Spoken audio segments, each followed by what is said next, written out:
10 espíritus que se niegan a desaparecer, expediente de los Igrei de Japón COL de Open, la escena más escalofriante medianoche.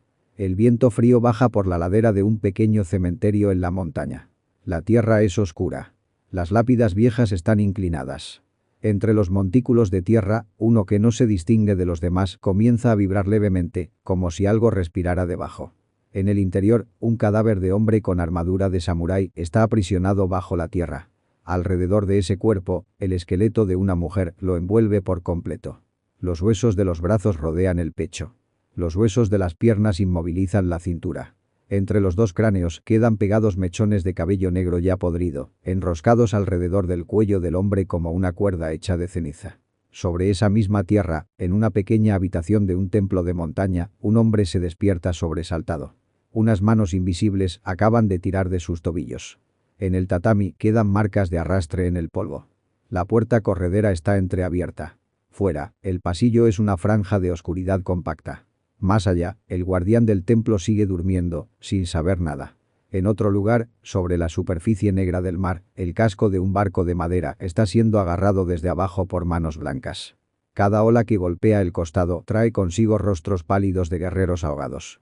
En la cubierta, la hoja de una naginata en manos de un espíritu cae en línea recta, atacando a los vivos en una guerra que el calendario daba por terminada siglos atrás. En otra habitación angosta, a la luz de la luna que se filtra por un marco de madera viejo, un samurái pobre abraza a la mujer que alguna vez fue su esposa. El olor a humedad se mezcla con olor a tierra y a cadáver antiguo. Cuando la luz del amanecer entra de lleno, los brazos de ese hombre no estrechan un cuerpo caliente, sino un cadáver reseco envuelto en una masa de cabello negro. Japón entró en la modernidad con trenes, edificios altos y neones, pero en los rincones oscuros de los templos de madera, en los caminos de montaña y en los puentes colgantes desgastados, siguen circulando las historias de espíritus que se niegan a abandonar el mundo de los vivos. Este expediente recorre algunas de esas historias. Parte 1. Guerra, rencor y los espíritus vengativos Eike. En el año 1185, la guerra civil más importante de la historia japonesa llega a su fase final. El clan Eike es derrotado. Muchos de sus guerreros mueren en el mar, sus cuerpos hundidos bajo las aguas frías de la bahía de Daimotsu, en la provincia de Setsu, zona que hoy corresponde a Imbo. Minamoto no Yoshitsune, el joven general que contribuyó a la derrota de los Eike, se convierte entonces en perseguido. La orden de captura proviene de su propio hermano, Minamoto no Yoritomo, recién proclamado shogun. La flota de Yoshitsune abandona la capital a toda prisa y se dirige hacia las montañas de Yoshino. Cuando los barcos salen de la bahía, una niebla densa y repentina cubre la superficie del agua. El oleaje cambia de ritmo, como si hubiera pasos marchando bajo las olas. El casco de la embarcación se vuelve pesado. La madera cruje. Los soldados se asoman por la borda y ven, bajo la espuma, docenas de brazos blancos. Dedos huesudos se aferran al borde del barco. Los rostros de los guerreros ahogados emergen entre las olas. Las cuencas de los ojos son sombras vacías. Las bocas siguen abiertas, como si todavía intentaran gritar una orden de combate que nunca llegó a pronunciarse. Los nombres del clan Eike han sido eliminados de los decretos oficiales, pero en el fondo de la bahía la memoria toma la forma de un grupo compacto de espíritus. Taira no Tomomori, uno de los generales más destacados de los Eike, es descrito como la figura más nítida entre ese grupo. Según la leyenda, su silueta asciende directamente del agua a la cubierta. La armadura está cubierta de algas. La naginata larga permanece en su mano. Sus ojos brillan en rojo oscuro en medio de la niebla. Yoshitsune desenvaina la espada preparado para luchar, aunque el enemigo frente a él está muerto desde la batalla de años atrás.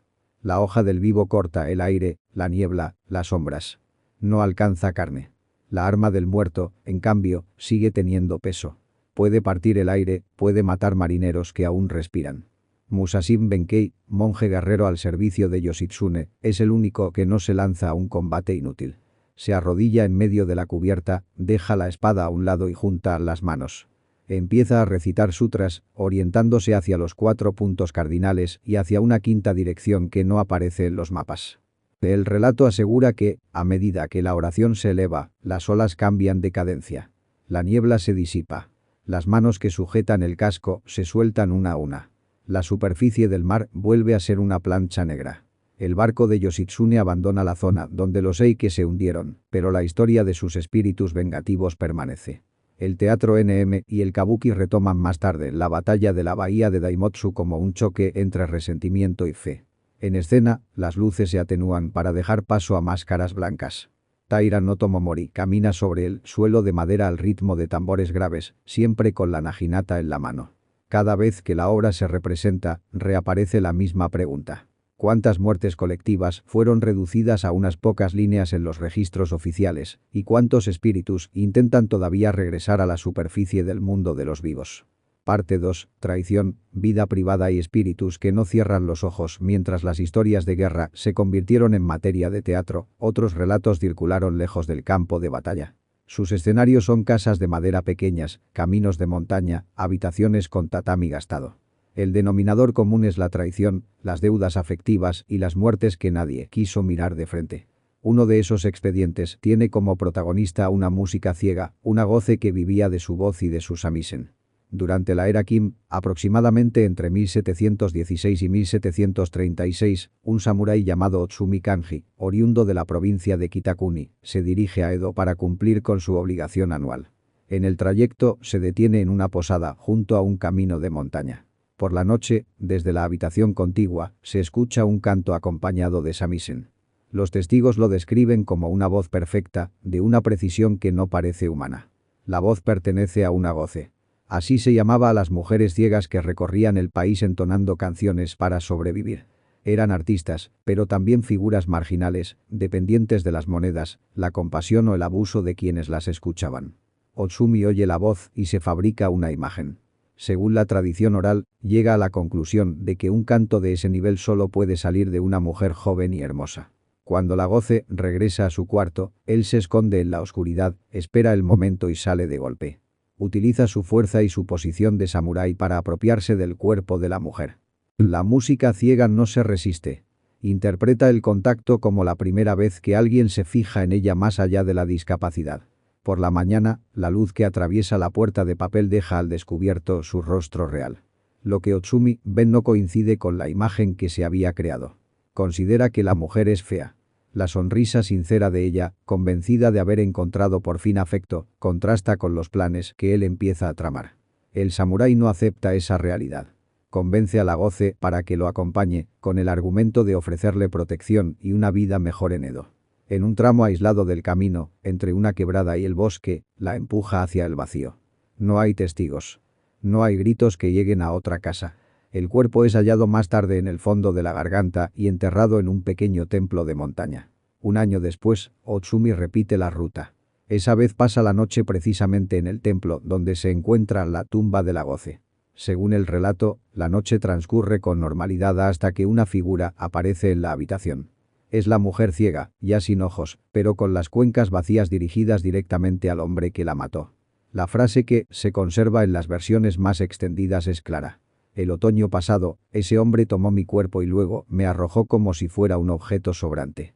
Este cuerpo no tiene ojos, pero ahora ve con claridad lo que hay en su corazón.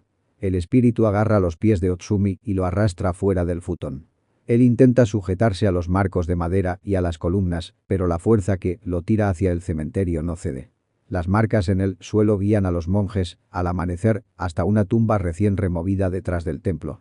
Al cavar, encuentran el cadáver de Otsumi envuelto por el esqueleto de una mujer. En otro relato, la traición se produce en pleno corazón de la capital.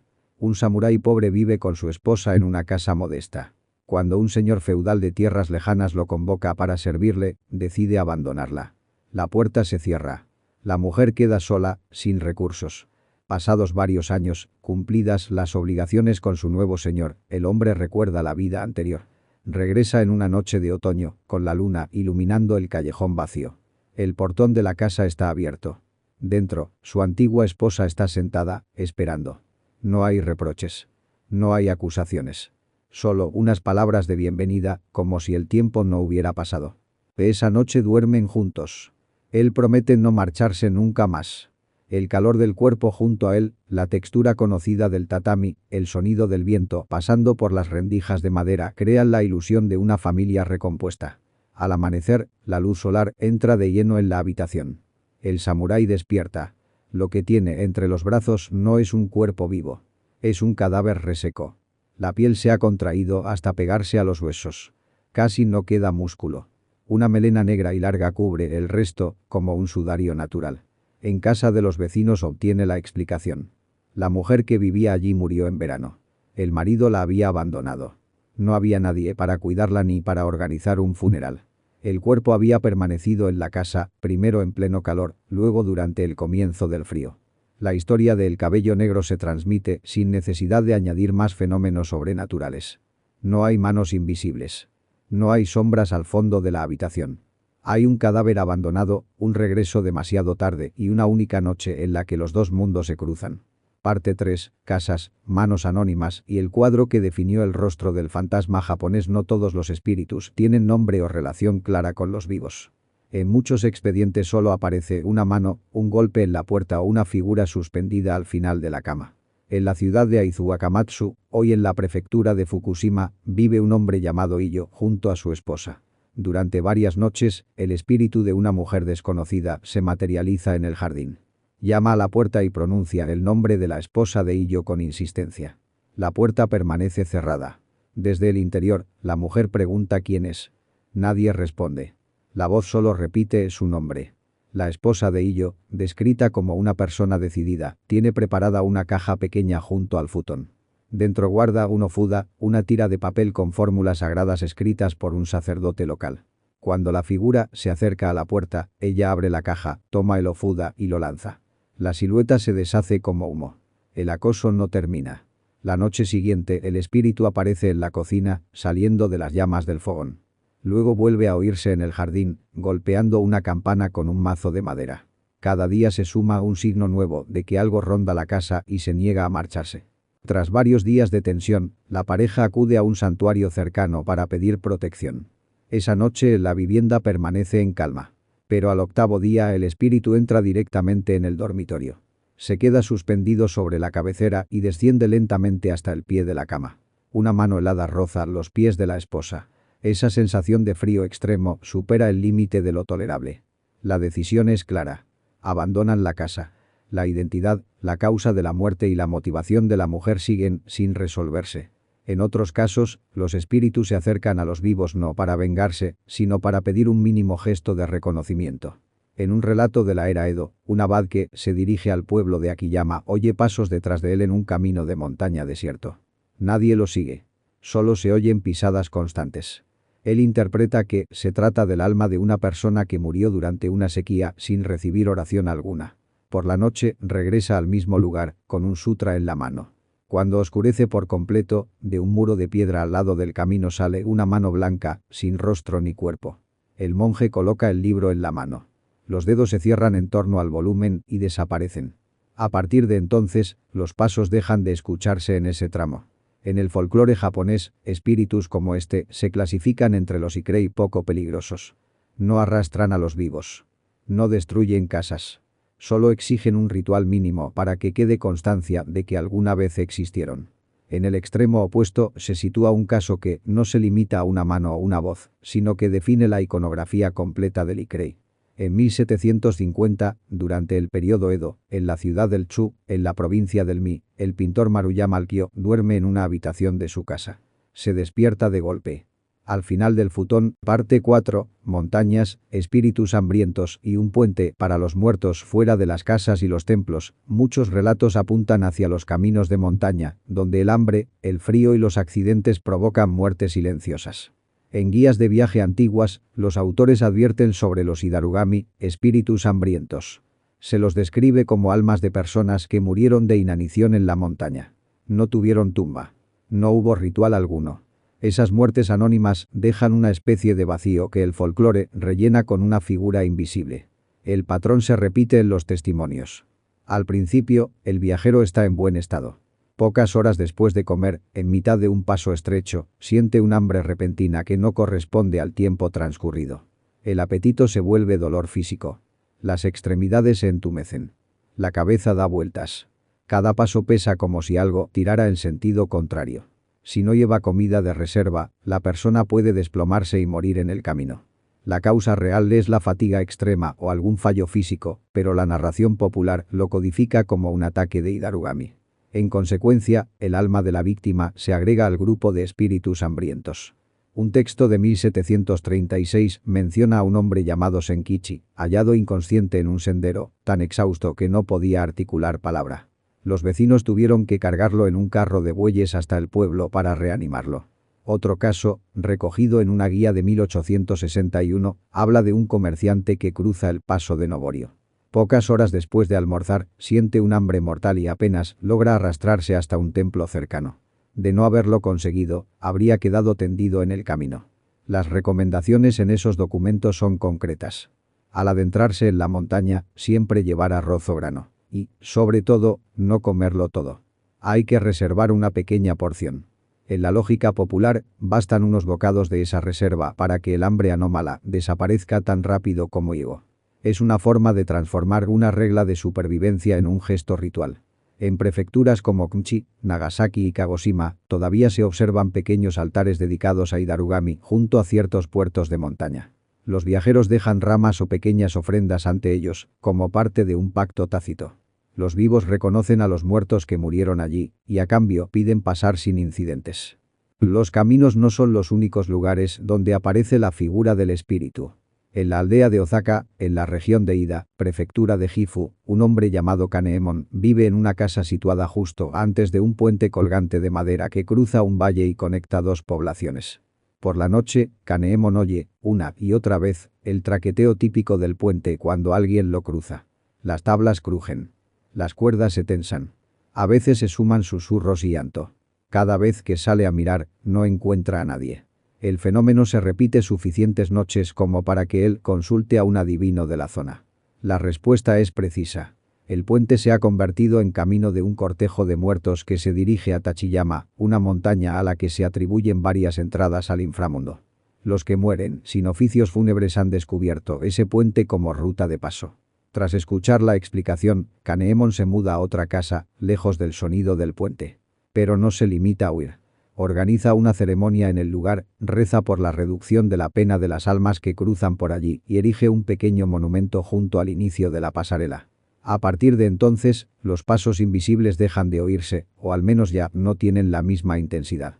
El puente sigue existiendo, aunque con otros materiales, y conserva el nombre de Gatagata Bashi, el puente que se tambalea. El topónimo mantiene viva la historia aunque las tablas originales ya no estén. Parte 5, un cráneo en un árbol, un banquete como agradecimiento y lecciones enterradas en la prefectura de Nara. El templo Kangji aparece asociado a otro expediente, esta vez centrado no en la venganza, sino en la gratitud de un muerto. El monje Doutm, originario de la región de Koma en el norte de la península de Corea, reside allí. Se sabe de él que, en cierta ocasión, utilizó sus ahorros personales para financiar un puente sobre el río Uji, de manera que la gente pudiera cruzarlo sin riesgo. En la sociedad de la época, ese gesto bastaba para convertirlo en protagonista de numerosas anécdotas.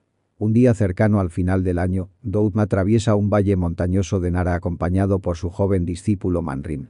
En el camino encuentran un cráneo humano tirado en la cuneta, cubierto de barro y claramente pateado una y otra vez por los transeúntes. De la carne solo quedan restos secos adheridos al hueso. Doutm se detiene. No sabe quién fue esa persona ni en qué circunstancias murió. Lo único que le parece evidente es que el trato que recibe ese resto es indigno. Le pide a Manrim que recoja el cráneo, lo coloque sobre una rama alejada del sendero y lo cubra con algunas hojas. El gesto termina ahí. Ambos continúan su marcha. En la noche de Nochevieja, mientras el templo Kangji se prepara para recibir el año nuevo, un hombre desconocido aparece en la puerta. Pide hablar con Manrim. El portero, pensando que se trata de un peregrino, lo deja pasar. El visitante afirma ser deudor de Manrim. Según su relato, el simple hecho de recoger el cráneo y apartarlo del camino lo liberó de los golpes constantes. Invita al monje joven a su casa para agradecerle el favor. La historia describe a Manrim sentado ante un banquete abundante, con platos que un religioso de su edad rara vez habría probado. La mesa se llena una y otra vez. La comida parece inagotable. El anfitrión insiste en que coma y elude cualquier pregunta sobre su identidad. Solo cuando el banquete está llegando al final, el hombre cuenta su historia. Él y su hermano trabajaban juntos y habían acumulado 18 kilos de oro. El hermano lo asesinó para quedarse con toda la riqueza y abandonó el cadáver en el bosque. Con el tiempo, el cuerpo se descompuso y solo el cráneo quedó rodando por el camino, víctima de las patadas de cualquiera. Manrin fue la primera persona que se detuvo más de un segundo frente a ese resto. Tras la confesión, el hombre advierte que su hermano asesino está a punto de llegar y pide a Manrin que huya. La puerta se abre. Entra un niño acompañado por su madre. Ella se sobresalta al ver a un monje en su salón. La casa lujosa se revela de pronto como una estancia normal. Cuando Manrin busca con la mirada al hombre que lo había invitado, ya no hay nadie. Todo lo ocurrido podría interpretarse como una ilusión generada por un espíritu. La información recibida, sin embargo, cambia algo. La madre obliga a su hijo a rezar por el alma del tío asesinado, y a partir de ese momento el crimen deja de ser un secreto absoluto dentro de esa familia. Conclusión, ¿qué es lo que realmente da miedo en estos expedientes? En todos los relatos anteriores, los espíritus aparecen después de una serie de hechos concretos protagonizados por vivos. Antes de las manos que se aferran a los cascos en la bahía de Daimotsu, hubo un clan derrotado arrojado al mar. Antes del espíritu de la Goce hubo una violación y un asesinato en un camino de montaña. Antes del cadáver envuelto en cabello negro hubo un marido que abandonó la casa para seguir a otro señor y dejó a su esposa morir en soledad. Antes de los Hidarugami hubo muertes por hambre en pasos rurales. Antes del cráneo parlante de Nara hubo un fratricidio por oro. Durante siglos, la palabra Ikrei ha servido en Japón para nombrar partes de la memoria colectiva que resultaban difíciles de mirar de frente. Guerra, traición, inanición, cuerpos sin entierro, desaparecidos sin registro. Cuando los detalles específicos se borran, lo que queda es una imagen. Una mujer con kimono blanco y cabello largo, una mano blanca que sale de un muro, paso sobre un puente colgante. Desde el punto de vista de estos expedientes, los espíritus comparten varios rasgos. Se manifiestan en lugares precisos. Un tramo de sendero, un puente, una habitación de templo, una bahía, un altar. Se vinculan a rituales concretos. Un sutra, un amuleto de papel, un puñado de arroz, un monumento junto al camino. La sociedad transforma un miedo abstracto en acciones repetibles. Lo más inquietante no es decidir si estos relatos son literalmente ciertos o no. Lo relevante es la cantidad de casos similares que nunca se narraron. ¿Cuántas personas murieron en la montaña sin que nadie las buscara? ¿Cuántas fueron atacadas en la ruta y olvidadas de inmediato? ¿Cuántas familias perdieron a alguien sin llegar a pronunciar su nombre en una ceremonia? En ese contexto, la figura del Ikrei no funciona solo como recurso de entretenimiento para las noches de Yakumonogatari en la era Edo. Es un mecanismo cultural para reconocer que existen deudas no saldadas, promesas incumplidas y muertes minimizadas. Cada vez que se cuenta una historia de fantasmas, al menos un nombre, un lugar o una situación vuelven a pronunciarse. Cuando estas tramas pasan del escenario y el papel a la pantalla, el espectador ve siluetas blancas, sin piernas deslizándose por casas, manos aferradas a cascos, puentes que sirven de ruta hacia el infierno. Detrás de cada imagen hay decisiones humanas y omisiones humanas. Don Oscuro cierra este expediente con una observación sencilla. Si algo sigue persiguiendo a una región, a una familia o a una persona durante generaciones, rara vez se trata de un fantasma en sentido literal. Más a menudo es el resultado de lo que se hizo o de lo que no se hizo, cuando todavía había tiempo. El canal agradece a quienes han llegado hasta el final de este relato. Quien quiera seguir explorando guerras, crímenes, leyendas y espíritus que se niegan a desaparecer en distintas partes del mundo puede suscribirse al canal y compartir este vídeo para que los próximos expedientes también puedan abrirse.